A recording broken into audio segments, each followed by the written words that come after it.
In October of 2019, Mike Maniscalco thought he could die because a doctor in San Jose told him he had a basketball-sized tumor in his stomach. October of 2020, Mike is healthy and landed his dream job as the new TV play-by-play voice of the Carolina Hurricanes. What's up, everyone? Welcome to the latest edition of the Capitol Building Podcast, part of Blue Wire Podcasts. I am the host, Rob Carlin. Please like, subscribe, download, write a review, leave a rating, all the things that help get the word out about the Capitol Building Podcast, the most in-depth Caps podcast anywhere. Mike Maniscalco, for a long time now, has been the pre- and post-game host and the sideline reporter on the Carolina Hurricanes TV broadcast. And as you will hear in this really fascinating interview that is a tough listen at times, he found out on the road, almost live on television, that he was sick because he was sweating so badly because he had this tumor inside of him that not only did his producer notice it and take him off the air, his wife back home in Raleigh texted him because she noticed how bad he looked on air. Within a couple of days, a day I think it was, later on that night, really, after a flight to San Jose, he found out about this tumor that I didn't realize that if a tumor gets this big, it's actually not as scary as it could be. Which is what he found out very matter-of-factly. And so imagine going from what you think for a moment in a hotel, or rather in a hospital on the other side of the country from your wife and family, that your life is in the balance, your career is in the balance, the people you love are going to be hit with this incredibly tough news. That's a nightmare, right? That is an absolute and utter nightmare. And now he's living out his wildest dreams one calendar year. And by the way, that calendar year is 2020. Nothing good happens in 2020 except to Mike Maniscalco, who literally got his life back and then some. So it really is a remarkable story. He's going to take over for John Forslund. Those are enormous shoes to fill, but he's got the blessing from Forslund himself. And, oh, by the way, at the end of the interview, the Carolina Hurricanes are going to be really good again. That team is loaded, despite the fact that they did not go after Braden Holtby, or at least didn't land him, nor did they go after any of the litany of free agent goalies. But that is a team that sounds like is ready to contend again and potentially could be a contender for a long time to come. So, get a tissue. And if you're driving, be prepared for this to rock you a little bit, because this is a really tough interview with a guy who has been through a lot. Here's my conversation with the new TV play-by-play voice of the Carolina Hurricanes. It's Mike Maniscalco. Well, Mike, there's not many people whose story of 2020 is actually one of hope and success and things going their way, but yours is certainly that way.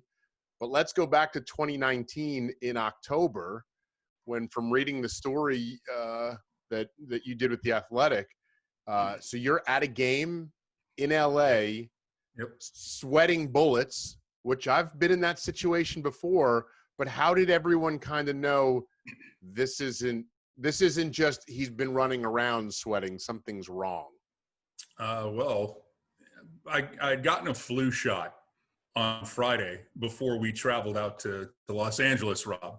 So, I get on the team plane, and as you know, when you're around the team, the last thing you want to tell anybody is you think you have the flu, because they banish you. But I'm like, I woke up and my stomach felt off. I don't want to say that I had a stomach ache, but, we've all been there. And I'm like, I got a flu shot.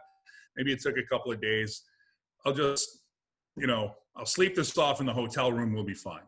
So that's Monday. We fly all the way across coast.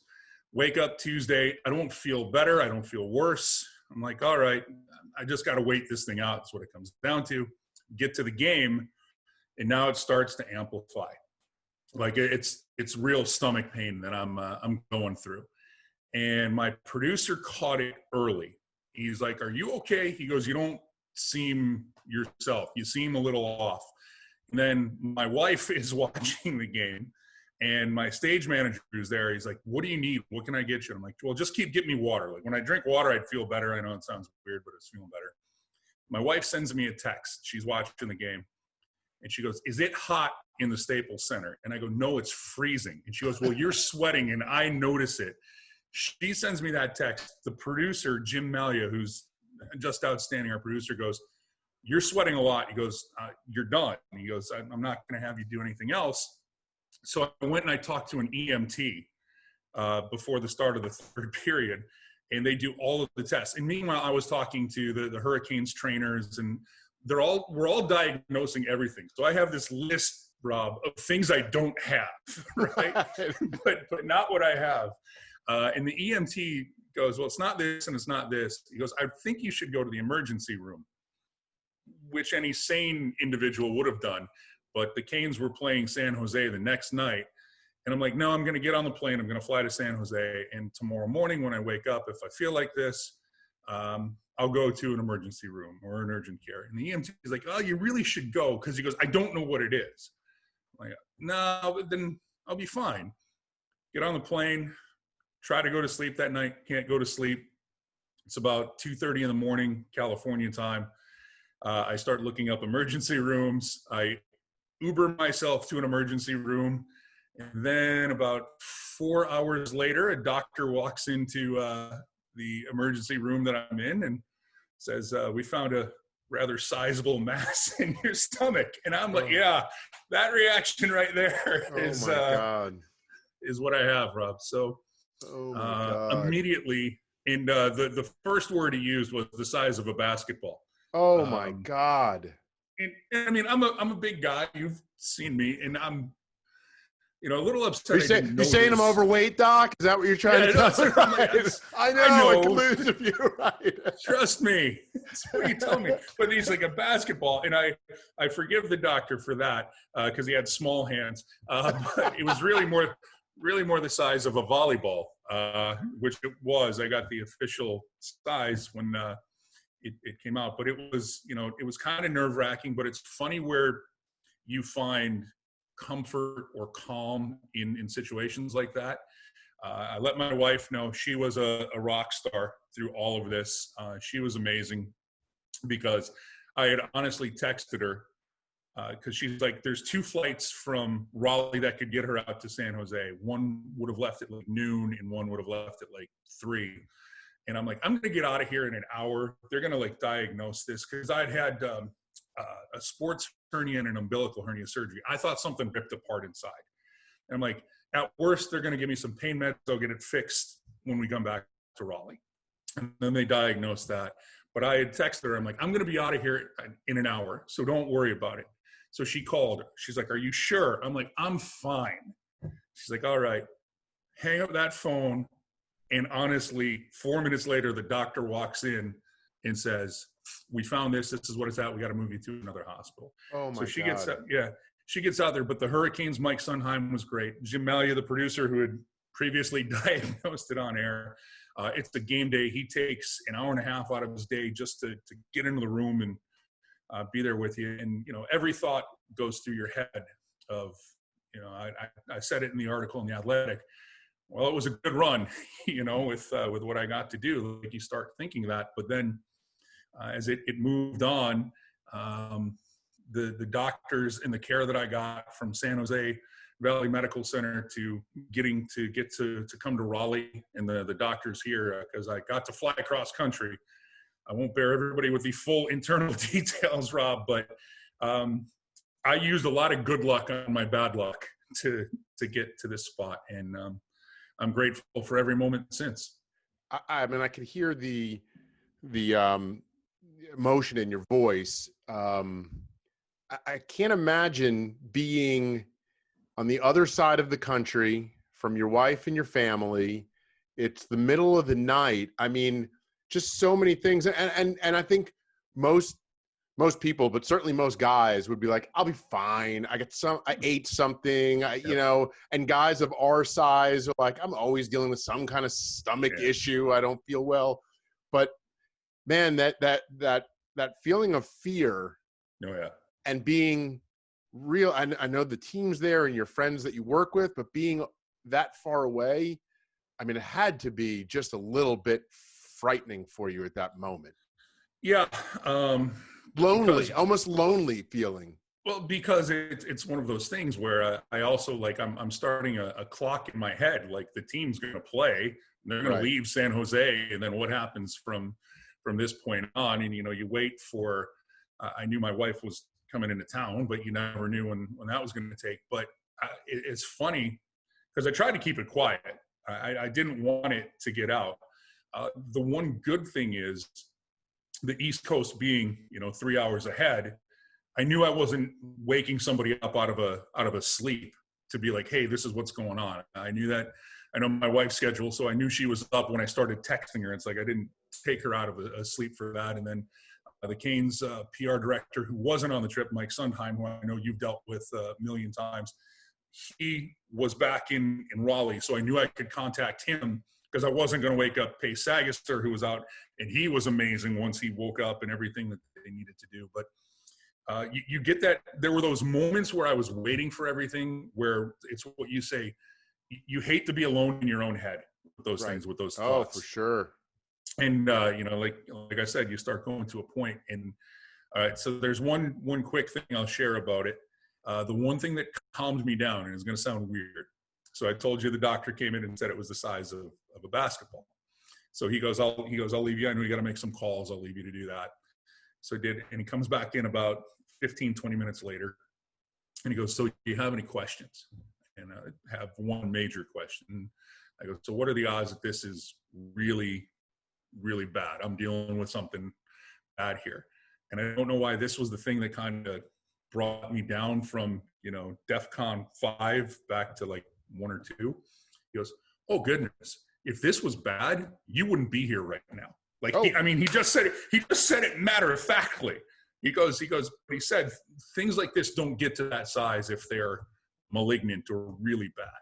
And so now I'm sitting there, I'm like, all right, well, there's a doctor telling me, he goes, it didn't tell me it's good, but you know, I was literally sitting there going, they found this.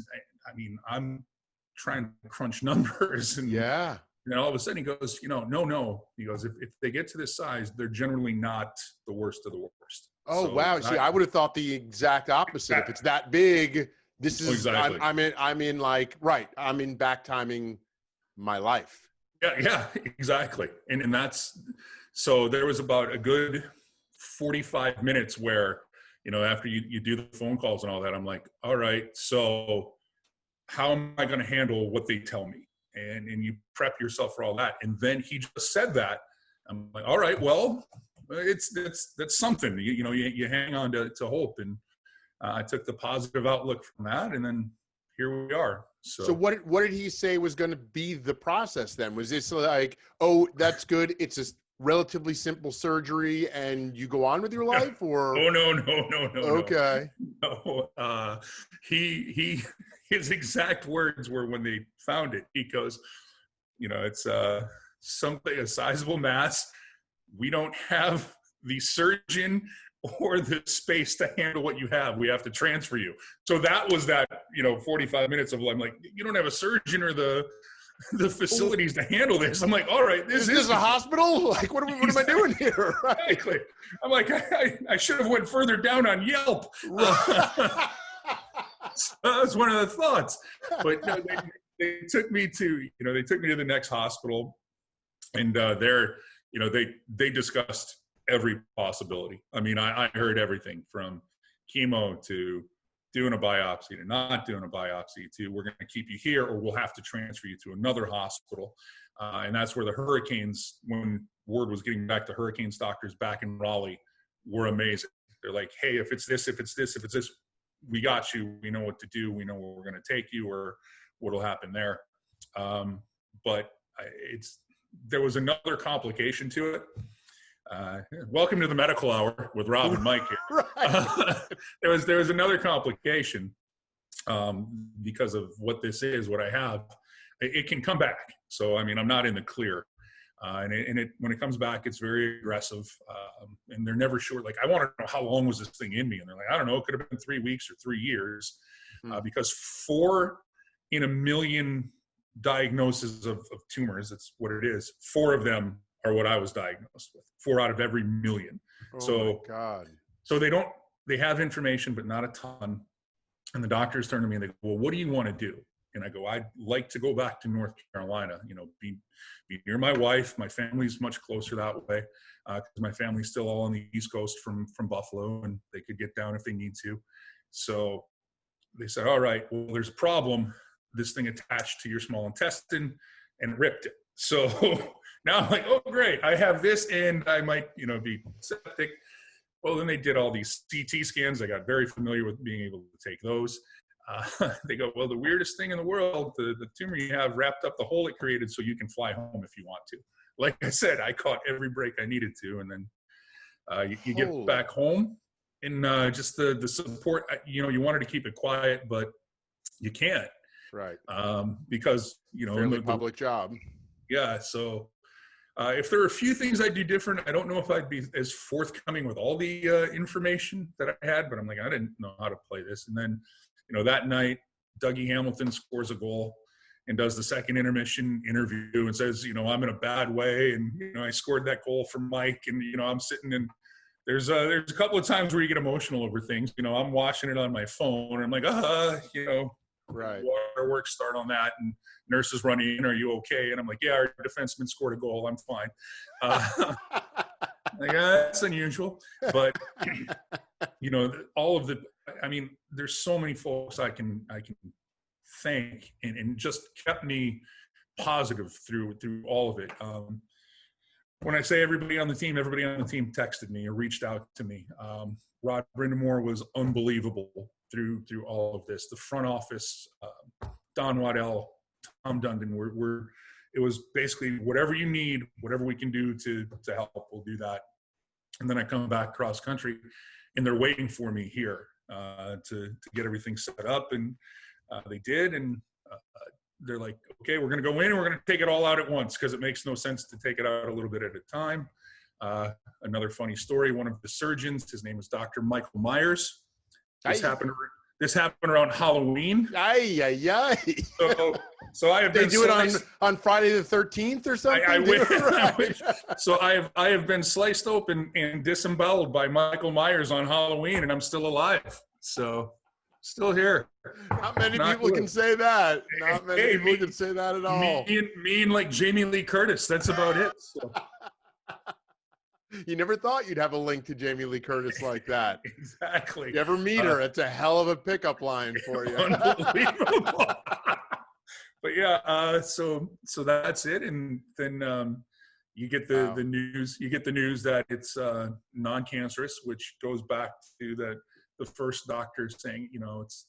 I was prepped for everything. I'm like, it literally then gave, all right, we're going to put a plan. We'll put a list together, and here's where we'll go. And then you find that out, and you hear the stories of the weight of the world gets lifted off of your shoulders. For anybody who is in this fight, I pray they hear those words, non-cancerous or cancer-free, because there is no way to explain that feeling. And then,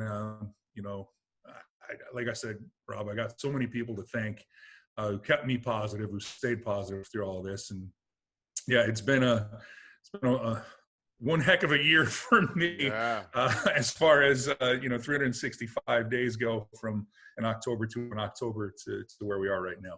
Right, because obviously, did you worry at all? And this is so far down the line of the immense list of worries that you had, but did you worry at all? Like, what does this mean for my career?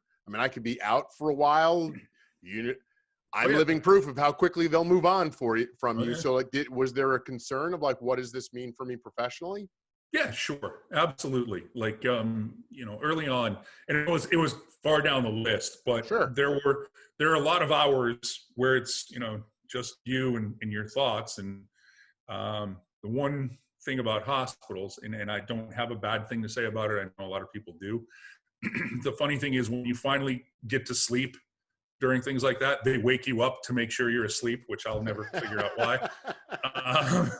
And you start processing things. And it wasn't, I can say it wasn't an immediate thing, but yeah, one of the thoughts was, I'm like, okay, well, if I'm out a while, what does this do?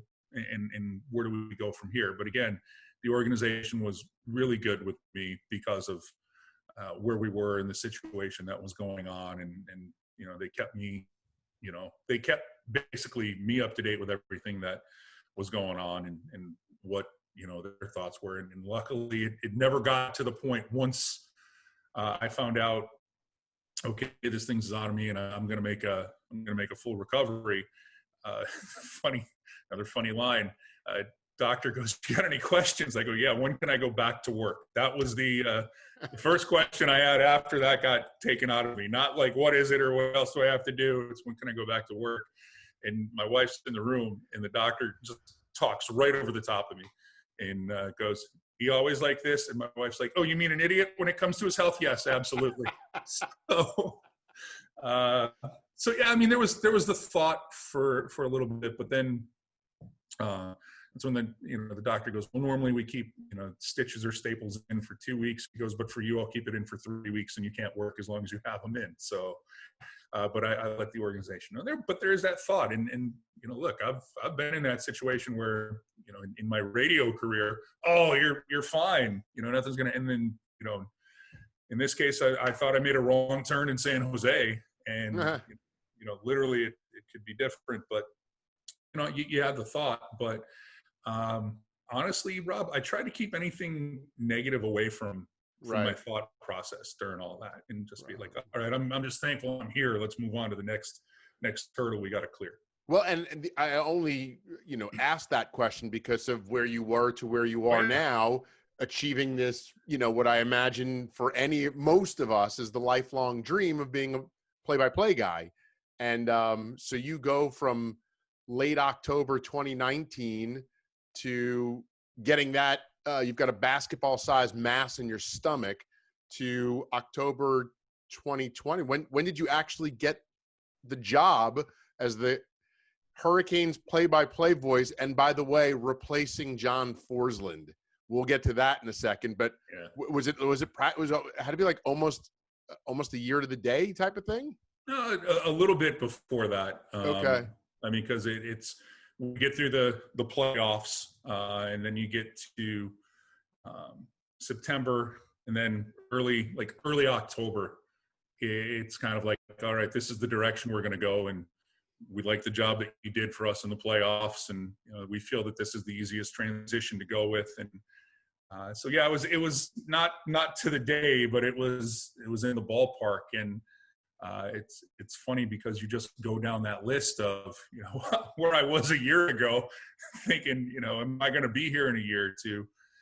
This has always been the dream job. Is people who get into this industry and do what we do, you have paths you want to go to or get to. For me, it was always play-by-play. Just talk radio came up early. I'm a dinosaur, so I was part of the infancy of 24-hour sports talk stations, and that paid the bills. And I had a girlfriend at the time who I was very serious in, and luckily she's willing to jump on planes and go to San Jose for me now.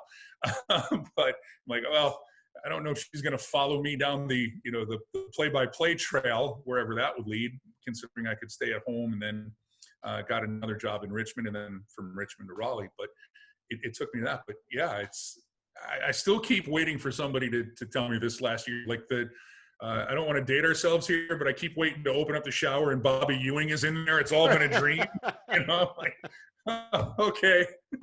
8% of the listening audience gets that reference right now, but I do. It's an old Dallas reference. I like it. Exactly. All right.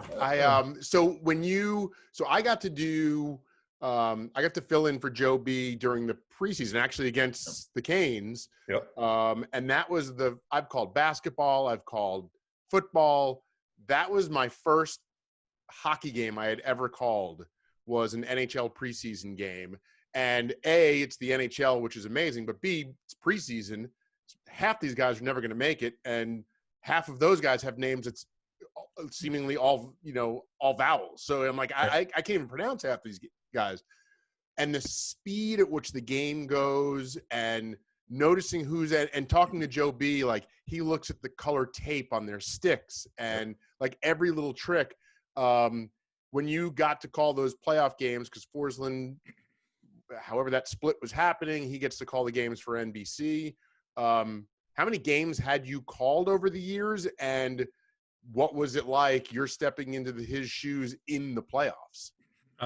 For the NHL, I had called 4, and it was on radio. And it was the year before in the Islanders playoff series, because the Canes have a simulcast. The TV broadcast is on radio, and John had the national assignment for NBC. So we still had to do the radio assignment, and I was traveling with the team, and I'm a team employee, so they know that I've done play-by-play before. I've done ACC basketball.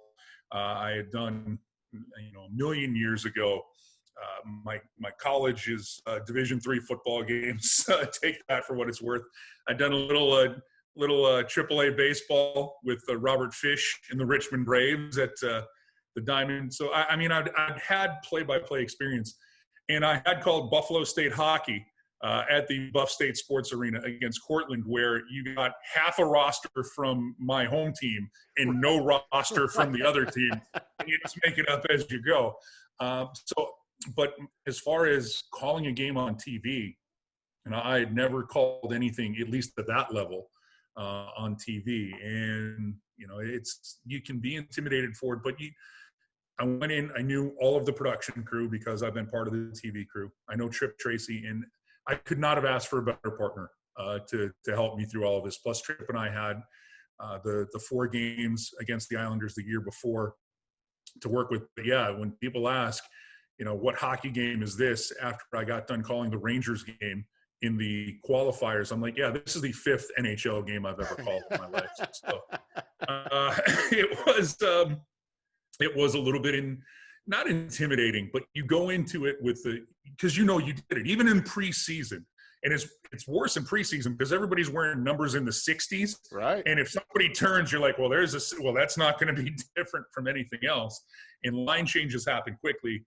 And when we say line changes, like combinations change during the course of the game in the preseason. But, the weird part was I'm not in the bubble. I have to call it on TV.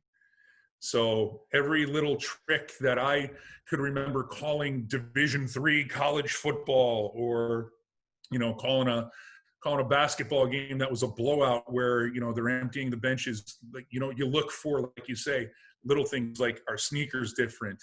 Tough thing on a TV, you can do size differences in person.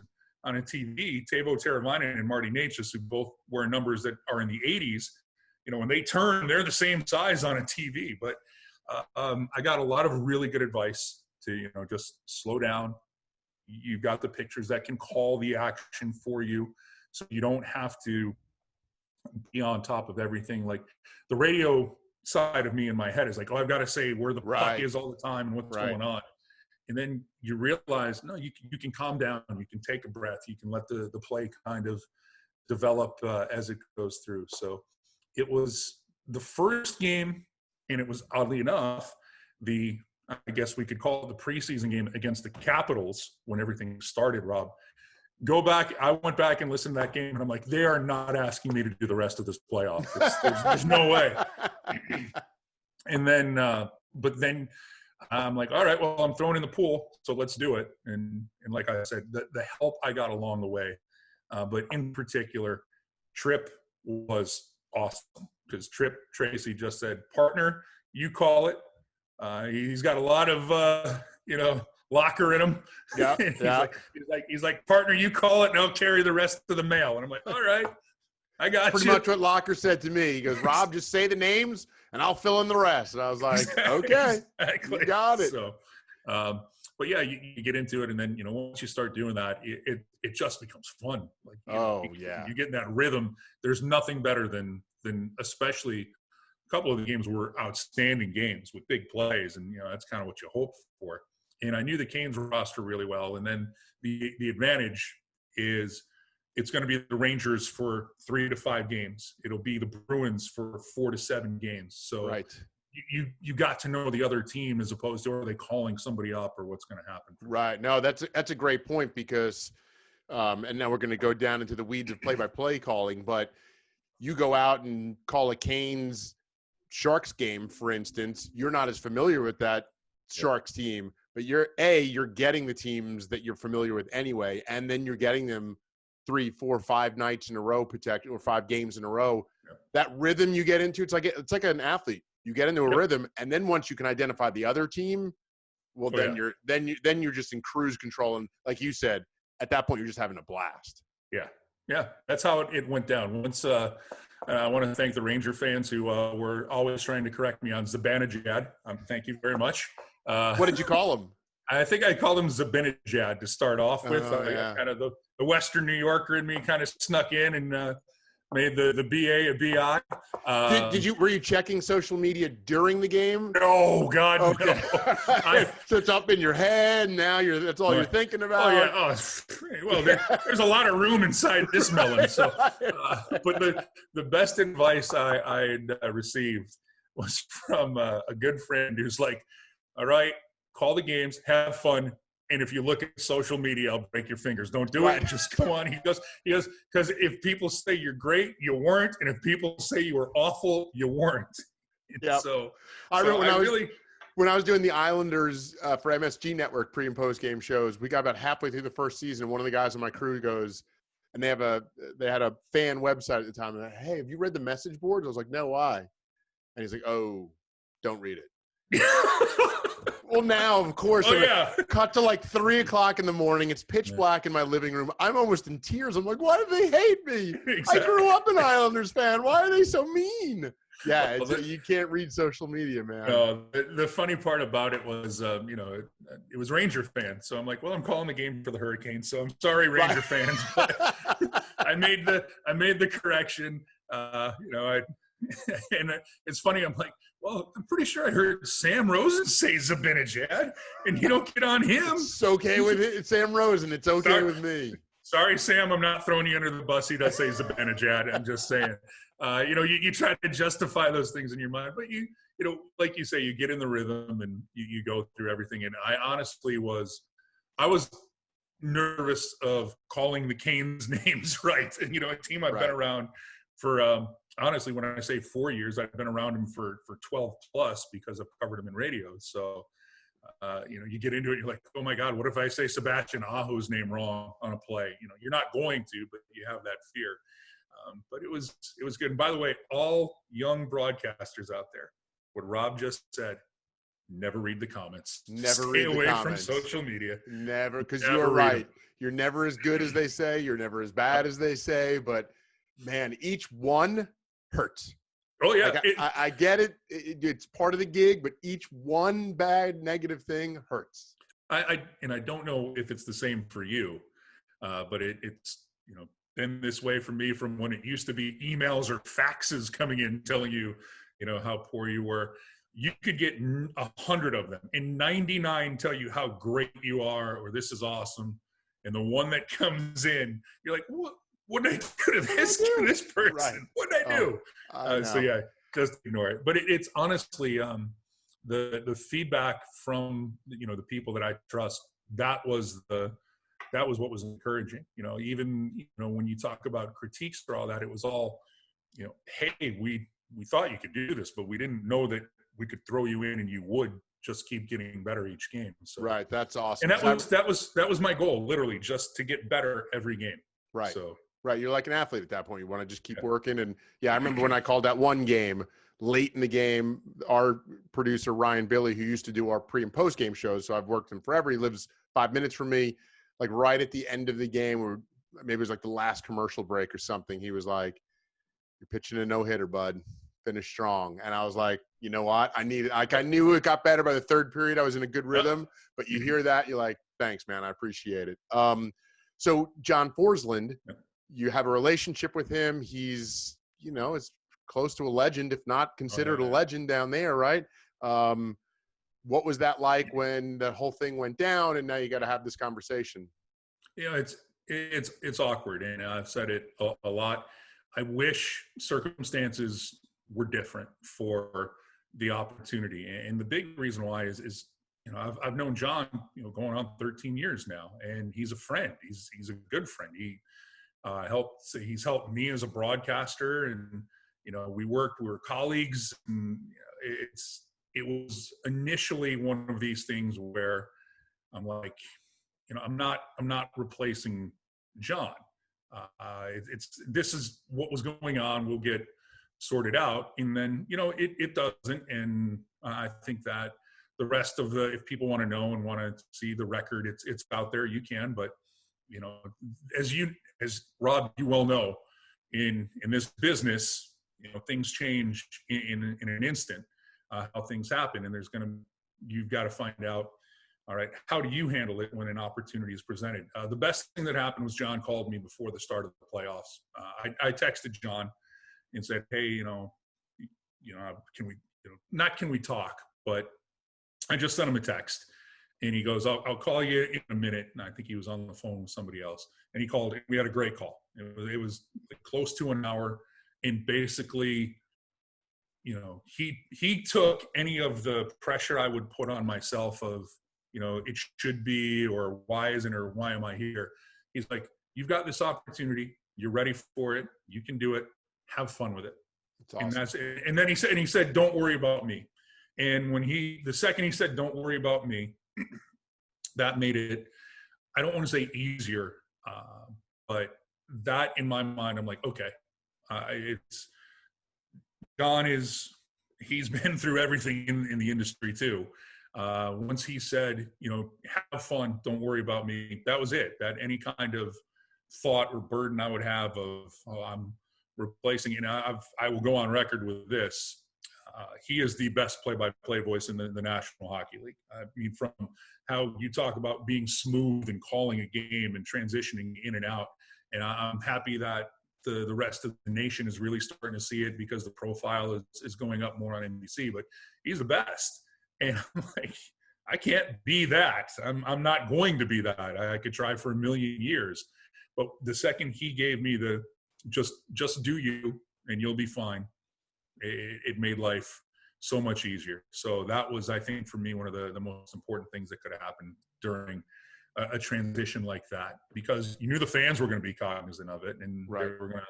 they were going to talk about it, and that I wasn't going to shy away from it. One of the things that luckily for me, Colin Quinn a whole bunch of years ago had to replace Norm Macdonald on Saturday Night Live as the weekend update anchor. And there was a lot behind the scenes as to why it happened. And Colin Quinn gave this monologue for the first one he took over. And it almost verbatim felt like how I felt. So, the day comes where, all right, it's not going to be John, it's going to be me. I'm like, all right, social media, I'll throw this out here. Let's not, pretend this isn't happening. So I found the Colin Quinn bit and I put it up, and people got it and they understood it. And I think that helped out with it too. Well, now I'm going to have to Google that and see exactly what it is. But now, I'll send it to you. Okay, that's great. Yeah, because so now you got a Jamie Lee Curtis connection. You got a Colin Quinn connection. Yeah, this is interesting. Yeah. So, look, congratulations on that. It tells me two things about Forslund.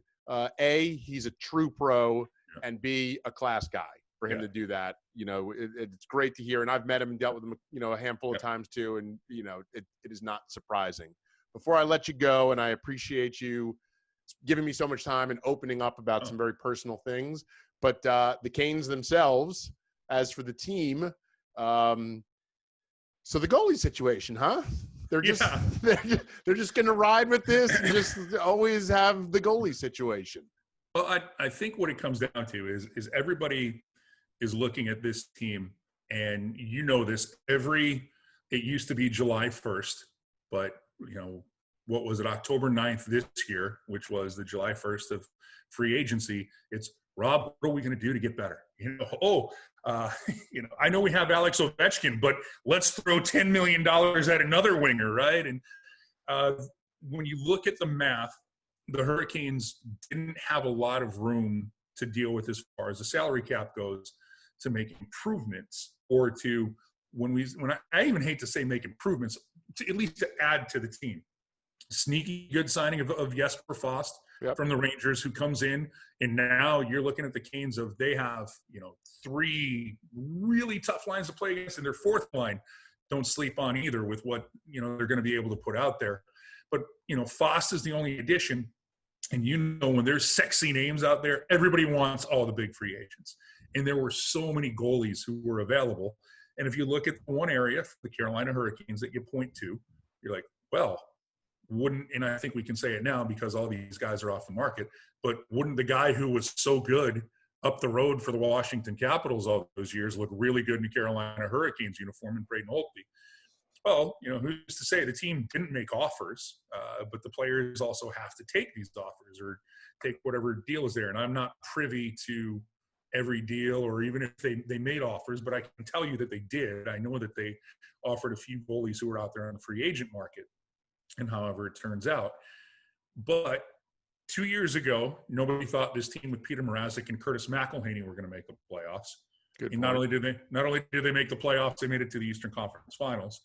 Then last year, they get James Reimer they get rid of Scott Darling's contract and bring in James Reimer.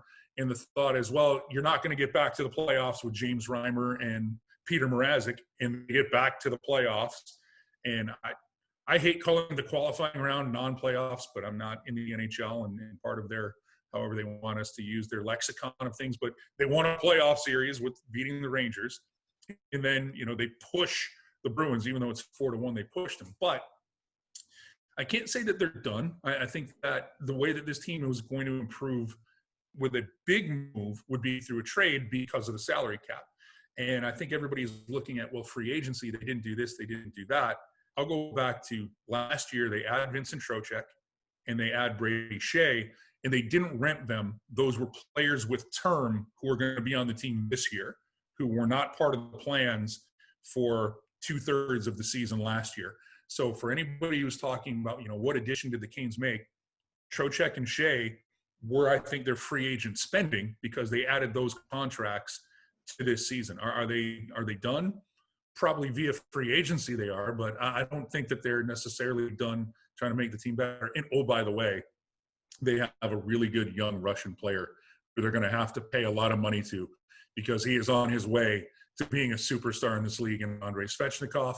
They have to set aside money if they want to keep Dougie Hamilton, because his contract is up at the end of this season. So they have to keep some money free for some players who are out there. Some comes off of the books. But, yeah, everybody asked, are they going to ride with it? Yeah, I think they're going to ride with it just because they've gotten some results in the past. And this is a team, if they get average NHL goaltending with the team that's in front of them, they're going to be a good team. They're going to be a playoff team.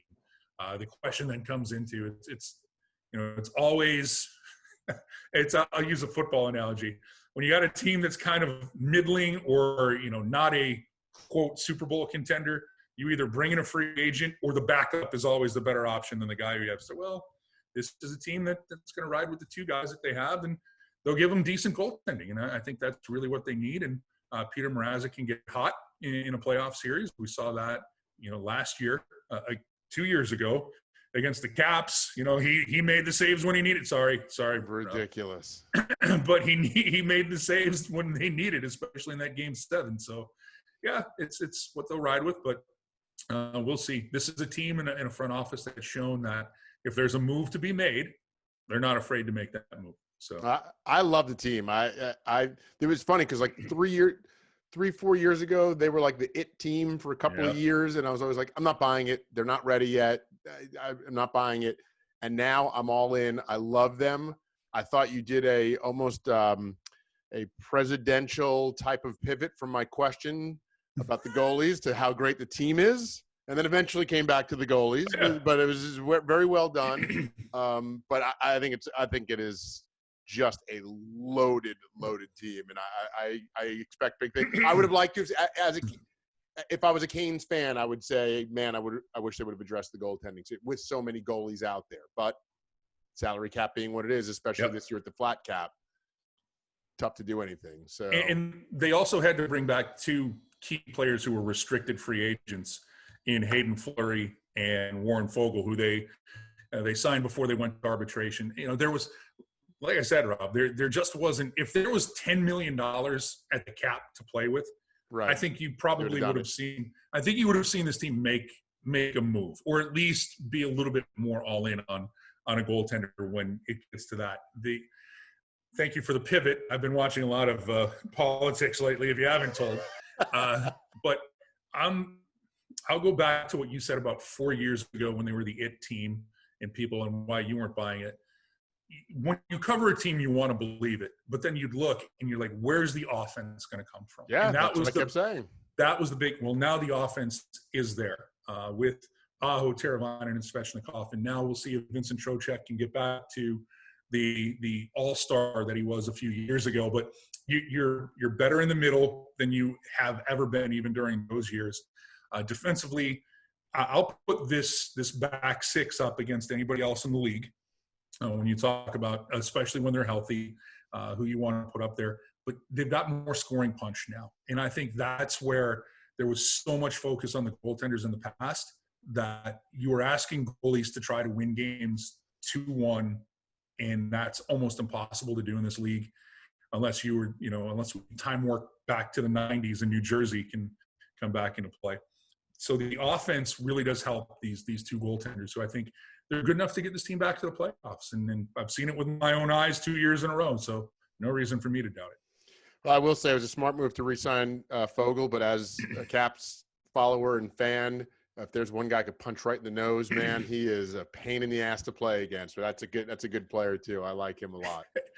Washington seems to have a guy who's really annoying to play against, and actually does run around and punch people in the nose. He does, yeah. I don't know if you've noticed him. His Tom is it Tom yeah, Wilson? Yeah, I got to get the names. Yeah, I've got to get the names right. You're going to work on that. Yes, exactly. I think whether you're calling it on TV or not, he's bigger than the rest of the guys. You'll be able to see that on TV. Yeah. My favorite. I've called a few Caps games to that end when we talk about like play-by-play on radio, and every time Tom Wilson somehow has like a Wayne Gretzky-esque game against the Carolina Hurricanes. So I am well versed in what Tom Wilson can do. Yes. It's a good little rivalry that's brewed up. I like that rivalry a lot.